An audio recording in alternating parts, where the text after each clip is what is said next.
very happy to be here. I would like to thank Manny again for this excellent conference. I'm not going to talk specifically about our paper. I would like to comment with you some issues that I have been discussing, making research, and thinking about related to Latin American policy diffusion and comparative. In general, using as an example some works. I don't have the answer for all the questions, but I would like to highlight them for opening the debate and for proposing questions and groups for future research in the next 3 days. Well, we have intervention and we have some very good examples here. A robust group of works about the way of diffusion which were developed applying a variety of methodologies. I'm going to mention some of them, and as I mentioned, we just listened to some very good examples. Well, Yassine Jordana analyzed the creation of the regulatory agencies in 19 countries of the region.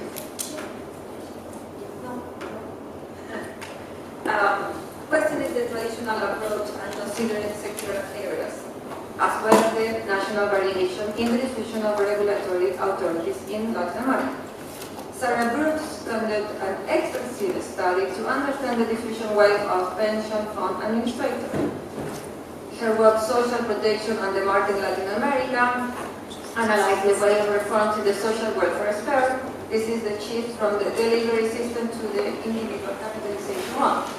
The diffusion of CCC is also another work studied by Brooks. She studied through a quantitative analysis in social protection for the poorest, the adoption of anti-poverty cash programs. Also, it's worth mentioning the numerous studies carried out by Carleton that contribute significantly to the research about the diffusion processes as well as the understanding of way of diffusion of specific policies in Latin America. Then, at national level, Natasha Borges-Guillaume, in diffusion of good government, social sector reforms in Brazil, examines the policy behind the program of good government and research forces behind its dissemination. The work of Denison Coelho focuses on how the family health program initiative became a model to be followed by other federal states, starting with a diffusion process inside Brazil. The Faria has its work, the diffusion of social policies as a strategy of international insertion, Brazil and Venezuela compared. Finally, Jorge Oliveira studied the process of international diffusion of participatory financial policies. And I have to mention the work, because I'm going to use it for some examples, the diffusion of the conditional cash transfer program in Latin America. I know that I have excluded a lot of work, and please apologize me for that. The point that I want to highlight here is that we, as a region, have experimented diffusion wave in diverse areas and sectors, and probably we will continue in that way. Consequently, we need to know more about these waves and how to study, analyze, and compare them. I am sure that from formulating this question, we can continue understanding this phenomenon and also obtain a lesson for the regional policymaking process. Then, some words about the mechanism between the idea, the model, and the final policy adopted. We find the mechanism. We know that the policy diffusion mechanism refers to the processes by which the decision to adopt was made. There is a rich and permanent debate about them, discussing about their denomination, their limits and characteristics, debating about the verticality or horizontality of the mechanism and the level of willfulness. Despite this diverse perspective, there is a relative consensus about at least 4 of them: coercion, emulation, competition, and learning.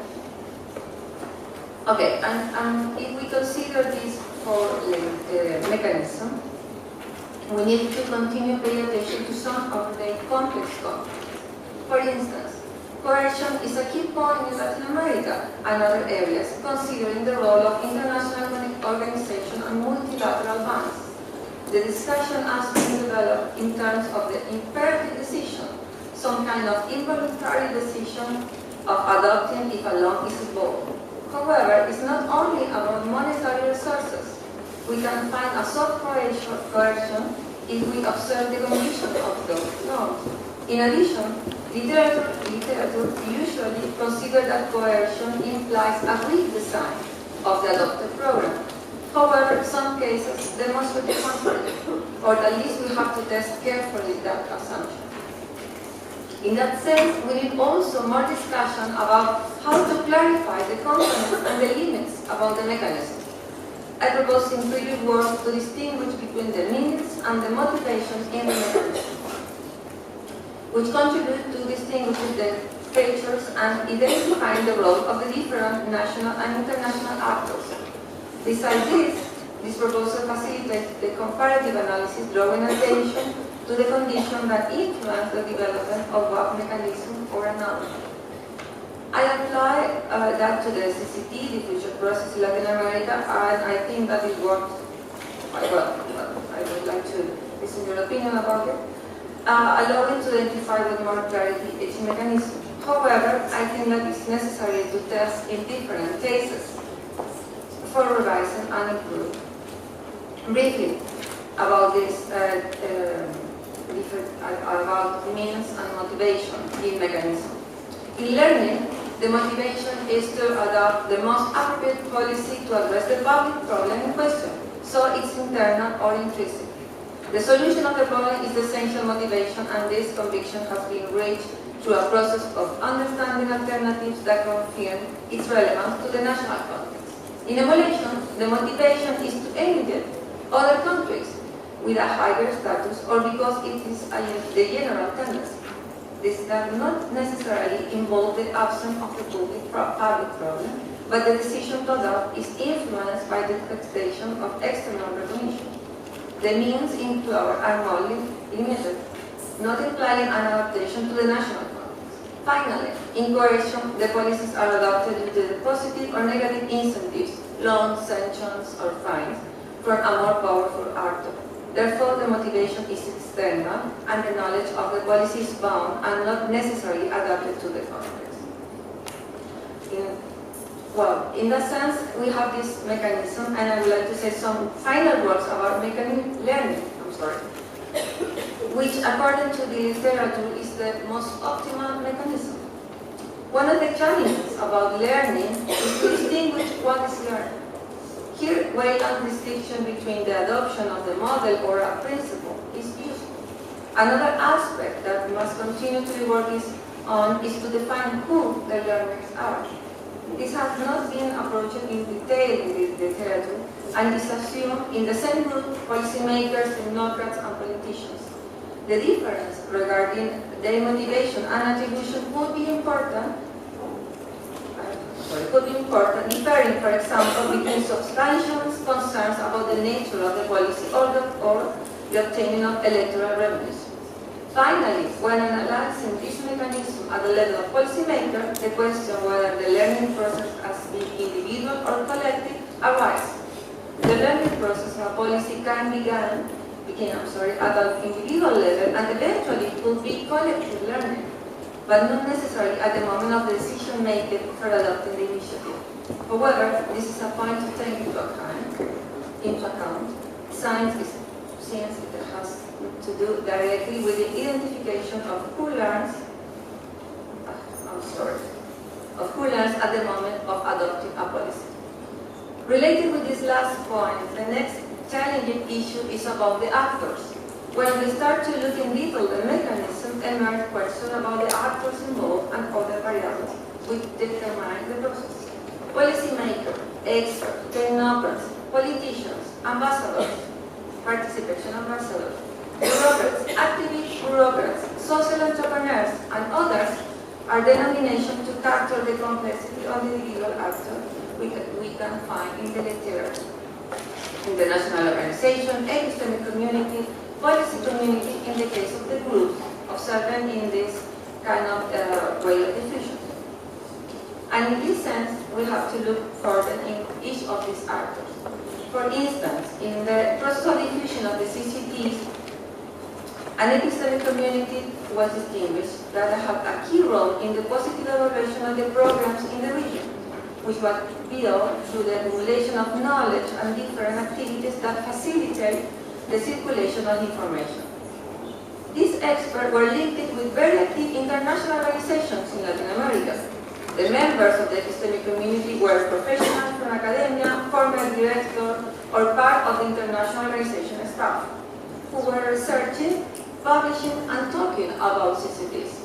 They have substantial knowledge about government, which was reinforced by the legitimacy of infrequent exhibitors of diverse activities on international organizations and national governance.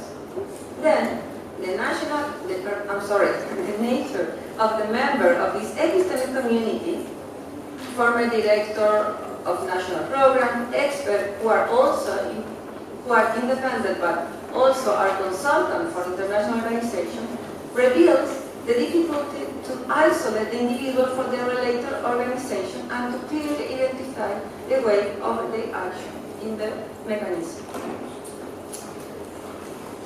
Finally, a variable which I consider is relevant in the application of the mechanism of diffusion is the institutional or technical capacity, the capacity of the state. We know, that there are huge debates about this concept, which I cannot solve it now. I just want to highlight the contribution of this variable. Technical capacities of the institution can be defined as the human and technical capital inside the institution involves their willingness to cooperate and the strategies of vigilance. For example, this definition allows to put attention whether national institutions have human and technical resources which should contribute to making a proper decision about a program and its implementation. In the CCT's case, greater technical capacities contribute to the predominance of learning mechanisms, which will result in more complete programs and properly contextualized to the national reality.